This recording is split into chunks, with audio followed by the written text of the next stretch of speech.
Good afternoon and welcome back, guys and girls. So this is going to be a part 2 to my video topic on and choosing a therapist, does race matter? Because I think I have so much to say and I feel so passionate about this topic. And speaking of passion, it kind of goes along with the assumption. It kind of goes along with the assumption that when African Americans are passionate about something, right? Somehow, some way, to white people, it comes off as if we're angry. Let me mute that. It comes off as if we're angry. You know, and I feel like it's nothing worse than being misunderstood by a person, especially someone that you've entrusted your heart to, you entrusted your information with, you entrusted your life to, you know, because when you're in the care of a therapist, that's exactly what it is. Like, your life is in their hands. They're supposed to take care of you.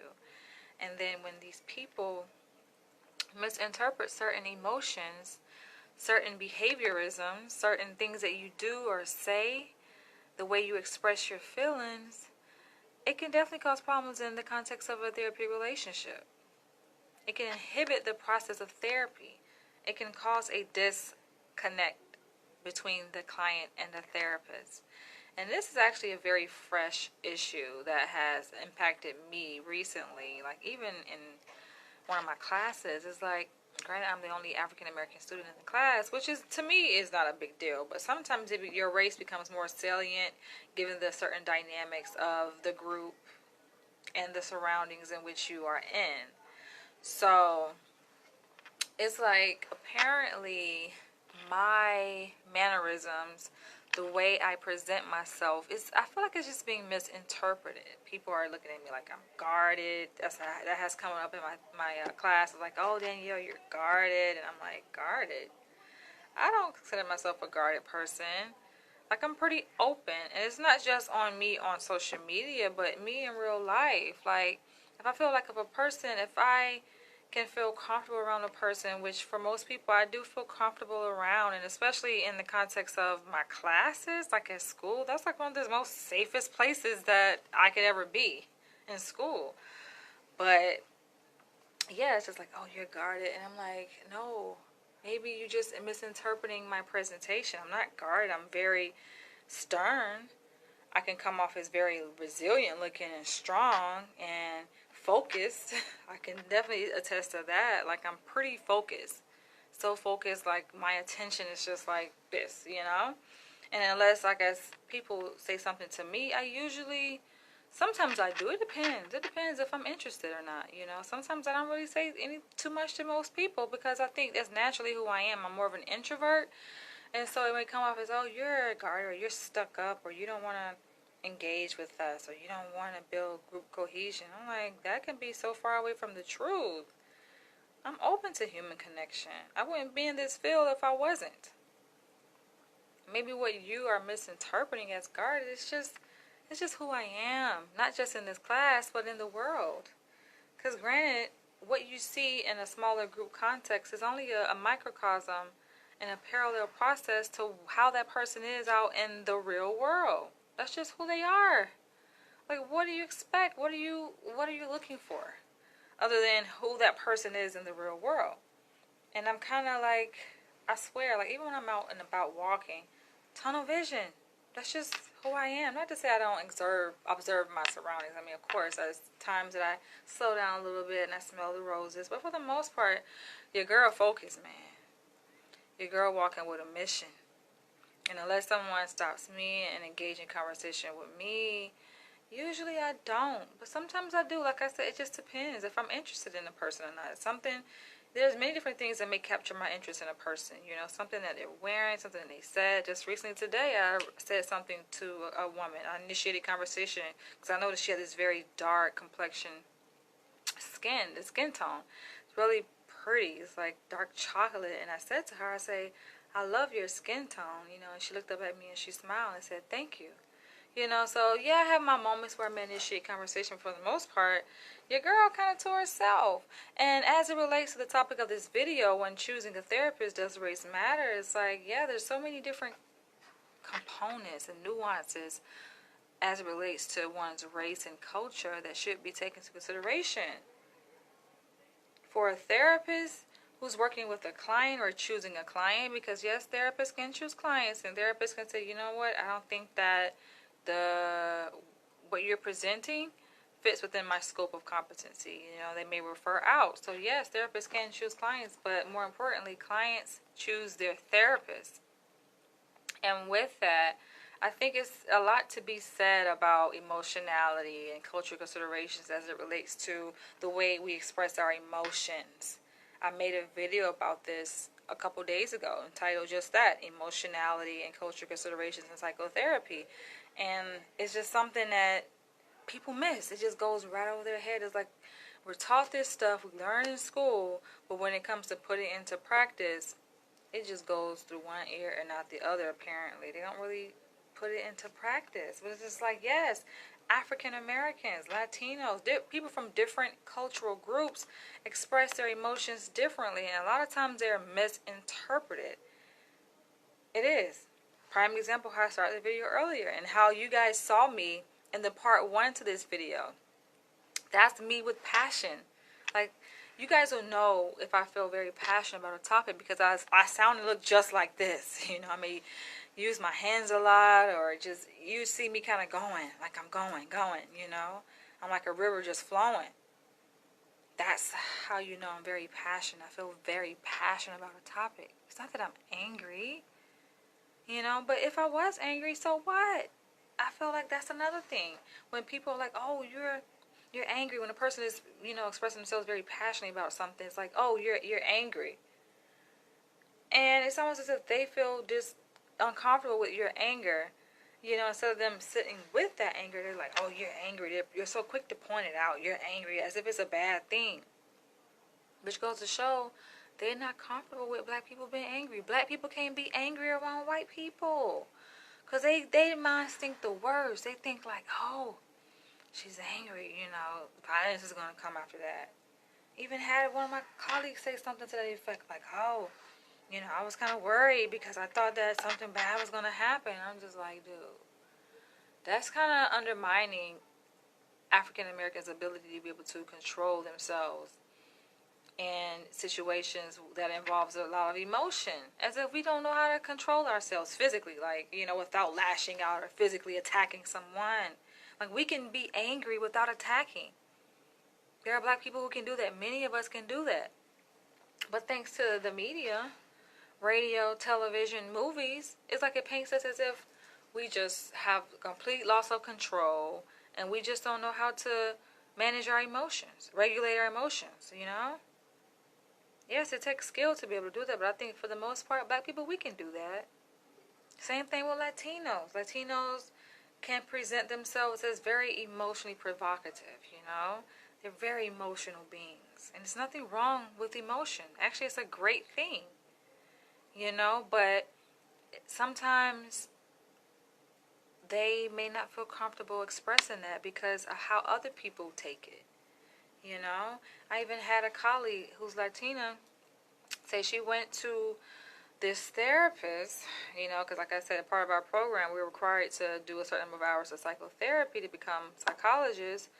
She went to this therapist, and based on how she presented and she expressed herself emotionally, the therapist was very quick to diagnose her with bipolar disorder. It's like, damn, this is how they see us. And yes, the therapist was white. The psychologist was white that she went to gave her a quick label of bipolar disorder just because she's emotionally, expressive. So I can only imagine how that encounter with that therapist has impacted her freedom of expression to, okay, maybe I shouldn't be as emotionally expressive. Maybe I should kind of tone down a little bit because like going to therapy, they're going to be diagnosing me with bipolar disorder. And that's not necessarily a good thing. I mean, if you have it, yes, you get treatment, is great. But as a person who's trained to become a psychologist, it's a question there as to whether or not that's acceptable in our field. And I'm sure there's a good number of psychologists who have bipolar disorder. but that's them. You know, when it comes to a black or a Latino psychologist, you know, a student trained to become a psychologist, they're like, I don't know. Maybe we shouldn't let them in the gate, you know, the gatekeepers. And I'm just like, I don't know about that, you know. So I can only imagine how it impacted her future encounters with psychologists. Like, okay, maybe I should be more a little bit reserved, more emotionally regulated, or suppress my emotions. And the thing is, no one should have to suppress how they feel. How they feel is how they feel. But it's like if you're going to misinterpret someone's emotions to assume the worst, that's pretty awful. And it's almost like a lose-lose situation. Because even if, okay, you go the other end and say, you know what, I'm not going to express no emotion, I'm just going to be here and just be calm, right? Then that's a problem. Being calm. And for me, that's how my nature is. I'm typically a laid-back person. Calm, cool, and collect. You will see that with me in many different environments. Not just in school. I mean, you guys see me a certain kind of way on video, but that's video, right? Like, that's something that's different. Because I'm kind of like performing in a sense, you know, for the camera. So that's slightly different. But in the natural context, many different environments, I'm pretty much laid back. Your girl is quiet. Like, I'm kind of not this way, you know, like how I am like on camera. I mean, I can be, but for the most part, your girl, in terms of social interactions, like, I'm the quiet one in the group. I'm the observer. I'm just sitting there chilling, you know. And it's not that I'm unaffected by what's happening, but your girl is really calm. I've mastered the ability to be able to remain calm across the board in many different situations. No matter the intensity of what's happening. I swear it could be a tornado and I would be the one in the room, probably the calmest, like real just chill, and we're going to get through this. And I'm telling you, like poker face, like your girl, I can do that. And like I say, across many different areas, whether I'm in school, working with clients. Not to say that I can't be empathic and understand how they feel, but I know how to maintain my composure. I know how to maintain a container for the client, you know, so that I can be able to think reasonably and logically as the client pours out what's happening to them and how they're experiencing it. I can provide this container for them, this sense of safety, no matter what's going on in the room. It can be the most emotionally provocative experience that the client is having, and I know how to keep my cool about it. I feel like it can be many different ways. I know how to get emotionally riled up. You know, the client is angry, and I'm like, ugh. I can get angry. I can feel what the client is feeling. But at the same time, I kind of pride myself in being able to remain calm in situations so I can think reasonably and rationally. But yet, even when I do that, in my class, it's like, they don't feel comfortable. They're like, I know you must feel angry because these students are saying this and that to you, and they're challenging you and criticizing you, and I know that you must have these feelings of anger and hostility, and you want to fight back. And I'm just like, dude, I'm chill. I could be that way for many different reasons. Who knows why I'm like that? I've been like that for a pretty long time, though. I mean, one can say, okay, given the social context, being that, you know, we do live in a society where black people are kind of conditioned to respond in a certain kind of way to very stressful events. And you gotta be cool. You can't, you know, do too much, or you're gonna be perceived a certain way, especially when it comes to police encounters. Like, the police pull you over, put your hands on the steering wheel, remain still, don't move. Just be like a freaking robot. Be like a freaking mannequin, a statue, and not budge, right? And I think black people can do that pretty well, but some of us, like, you know what, I'm moving. I'm a human being. You can't make me freeze. You can't make me become a statue. And it is what it is. But as it relates to this topic, I just feel like oftentimes we're so misunderstood, and that matters when it comes to building rapport with the client. It matters if you misunderstand a client's emotional expression. If you're thinking that just because they're quiet, that they're withdrawn, or you look at it as they're guarded. No, a person can be quiet just because they're observing. They can be very much interested in what you're saying, but they're just quiet. That's their way of expressing interest. Not that, oh, they're guarded. You know, they can have a different kind of person. It's so many different ways we can conceptualize human behavior, but it saddens me how you will have white people, therapists, whatever, professors, they quick to go to the negative in interpreting African Americans' emotional expressions. Oh, you're quiet, so you're inhibited. You're guarded. They always put these bad labels. You're withdrawn. Those are negative connotations. They can be quiet because they're just respectful of you. You know? The same thing but eye contact, body language. Oh, they don't look at me. They don't look at me when they speak, so they must be insecure in themselves. They must lack confidence. No, maybe they just were taught to not look at the authority when they're speaking, but only look at authority when they're being spoken to. It has nothing to do with lack of confidence. If anything, it's more about respect. But they can completely miss us. And we're right here, boom, right in front of their face.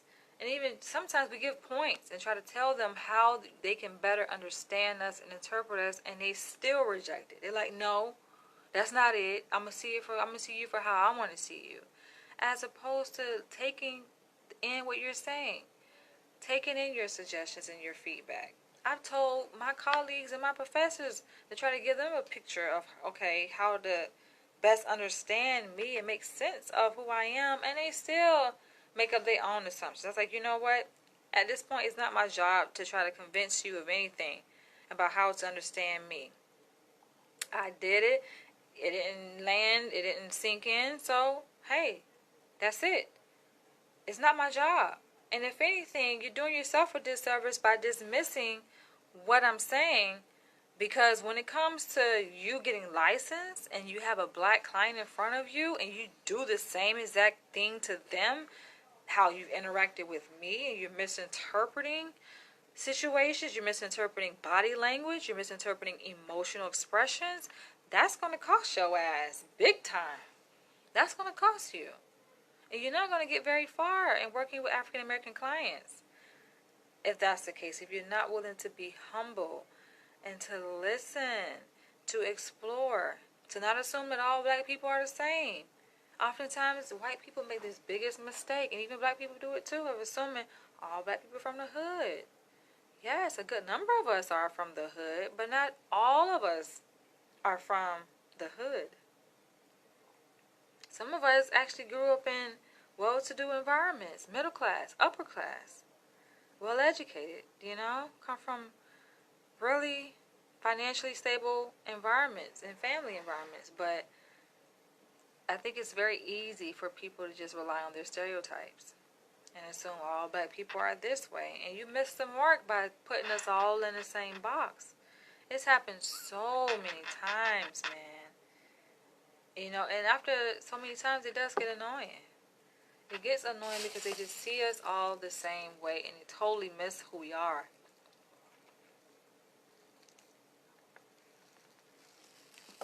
They assume one thing. Oh, you got dreads. Oh, you smoke.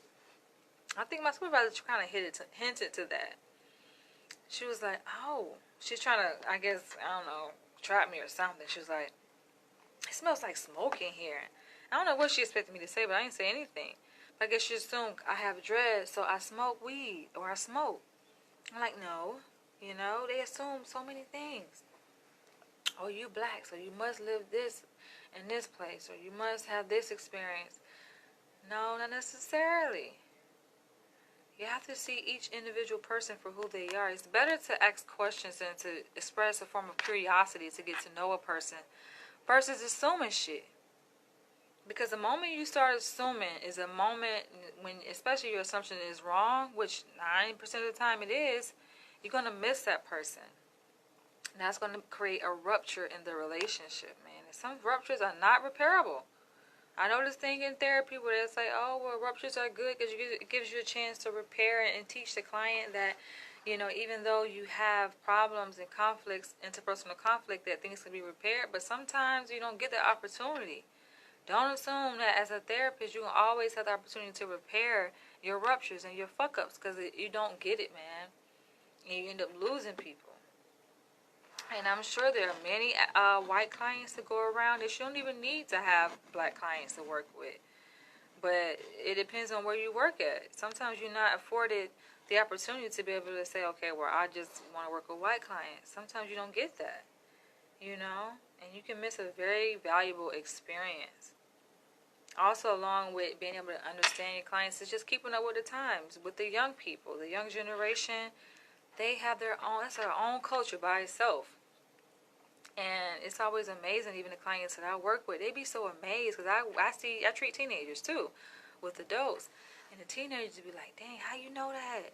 Or how you knew that artist? Because he telling me about, or she telling me about the music that they make and stuff like that, and I can actually identify with this stuff, and I'm naming artists, and they just like, oh my gosh, you know him? You know that person? You know that rapper? Yeah. And these are very young rappers or even YouTubers. I'm like, yes, I'm hip to the YouTube world, you know. I don't tell them that I do YouTube, but, you know, they wonder like, damn, how does she know that? How does she know that? Because I watch YouTube videos. YouTube is public. Anybody can watch it, you know. So I'm like, I watch YouTube, you know. That's how I know. I watch YouTube, but I'm pretty much hip to a lot of different things in our society. Whether it affects the younger generation, the older generation, men, women, politics, the LGBT community. I dabble in many different parts, man. For my own personal benefit, because I just like to know things and explore, but it also helps professionally when I'm relating to my clients. And it's funny to see their reaction, because they don't expect me to know. They're like, how do you know? You know, how do you know these things? They probably only think that people in their 20s or the teens supposed to know this. I'm like, I know what's going on with y'all generation, you know. And this is just for me and you. I don't really tell them this, but I'm like, I actually have a fondness. Like, I like this whole thing about staying young, right? And so I don't, even though, yes, I'm aging, I'm, you know, my I'm 35 years old. Like, I identify a lot with the younger generation. I do. It's almost like for me, it was just like yesterday that I was a teenager. You know, it feels like just yesterday, right? Because it's not like I put that behind me, so far behind me. It's just like, no, that's still part of who I am. I'm an adult, but I can identify very much with the younger generation. Know their pain and know their struggles, you know, or whatever, insecurities and things, challenges that they face. It's amazing. And so with that being said, yes, it's important. Race matters, and it matters on so many different levels, on being able to connect with your clients when it comes to language, emotional expression, body language, the nuances of our culture, all of that, man. It matters. So that was just my part too. I had to add that in there because I felt like it was incomplete. But you know what? Before I end this video, I came across several newspapers that I found at the library. And so, this is one of them actually. LA Watts Times. Now, I got this from a library in Inglewood. What's up, Kwame? Red, black, and green. That's what's up. See my nails. The nail tech tried it, you know, but I think she was kind of off with the color green. But my nails represent the red, black, and green flag, Pan-African.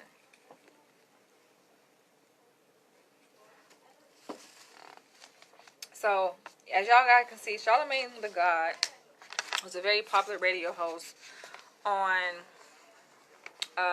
what the fuck Breakfast Club, right? I forget the number of the station, but it's a Breakfast Club in New York City. Very popular, kind of controversial radio host in New York on that show. I think is it 105.1, I think. And they did this article on him entitled "Anxiety Playing Tricks on Me." So I found it to be quite interesting, the article. I'm just going to read it to you guys.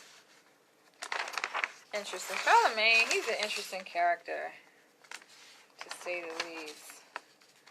But yeah, LA Watts Times, they did this special on him. The writer is Shaquille Woods. I'm just going to read you guys this. So this is the actual article, what it looks like. You guys can see this. Oh, Hi. you in here. Okay, leave the door open when you're in here. Okay. So you know you're in here. Okay. And so this is what it's entitled. Charlamagne the God, Anxiety Playing Tricks on Me. It's about his book called Shook One. So I'm just going to read you guys what it says before I end this video. So, standing on the streets in South Carolina, a young timid boy sold drugs to make ends meet. I know a lot of you guys might even know that Charlamagne sold drugs, but he did, apparently. He's from South Carolina. He witnessed murders, ran from police, and physically fought for survival. He eventually goes on to become one of the most successful radio personalities in the country. Dang, witnessed murders, ran from police. Sounds like the typical story of a black man, right? Charlamagne the God had the external success but was fighting battles internally. He spoke all about his mental health in his new book, Shook One, Anxiety Playing Tricks on Me, which I have yet to read, by the way, but now that I think about it, I should get a copy. Charlamagne, whose real name is Leonard McKelvey. Y'all remember Monique? She called him out on that shit. Say, Leonard. Book tour made a stop in Los Angeles at the Groves Barnes & Noble. And how did I miss that? Freak, I missed that book signing. The event, hosted by News correspondent Zuri Hall, highlighted the various mental health topics explained in his book. Before the event, Charlamagne spoke to the Los Angeles Sentinel newspaper about his reasoning behind developing a book on mental health. I had no idea that it was a mental health issue. I thought anxiety and PTSD were just things that happen. He says this over and over again a lot of times, like on the radio show. He didn't know they were like real mental health issues. And a lot of people don't see that as a mental health issue, like anxiety. Just like, oh, just thought it was anxiety. These were all based out of circumstances I experienced, said Charlamagne. His personal circumstances spiraled out of control once the panic attack started. And I actually made a video about how I used to have panic attacks as a little girl. I'm talking about I was young, having panic attacks, y'all. Like elementary school age young, really young. Some of the scariest thing, like it's scary for an adult. So just imagine like the fear of dying. You know, that's actually one of the symptoms, like you think you're gonna die. An adult is experiencing this. Just imagine if a child is experiencing this. It's crazy. So in the book, the radio host describes the physical sensations that drove him to seek help.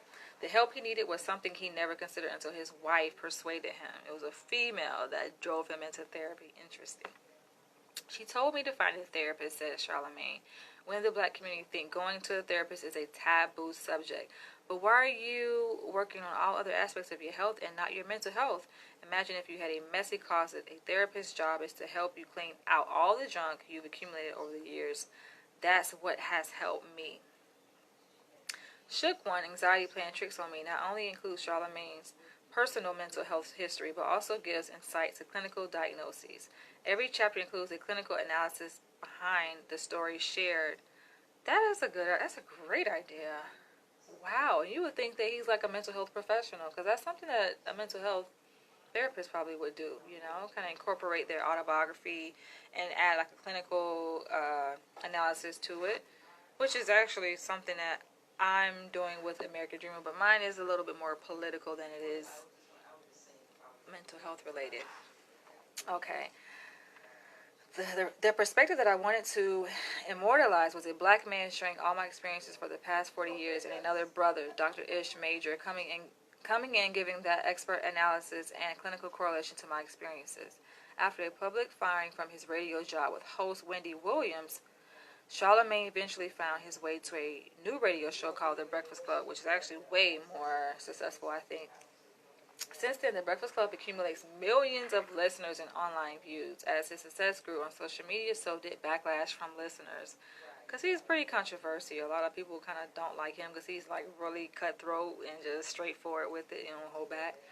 Social media is creating an unattainable picture of perfection. In social media, you only see everybody's highlight reel.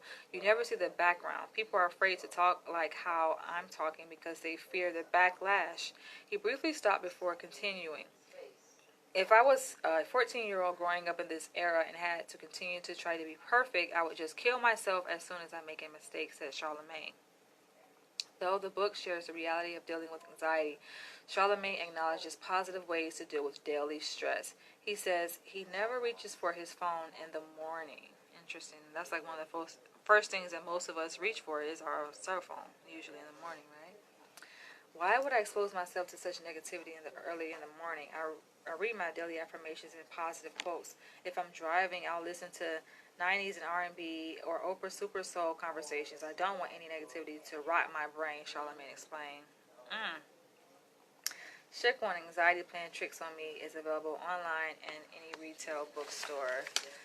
I like that. Very short and sweet and straight to the point. I like.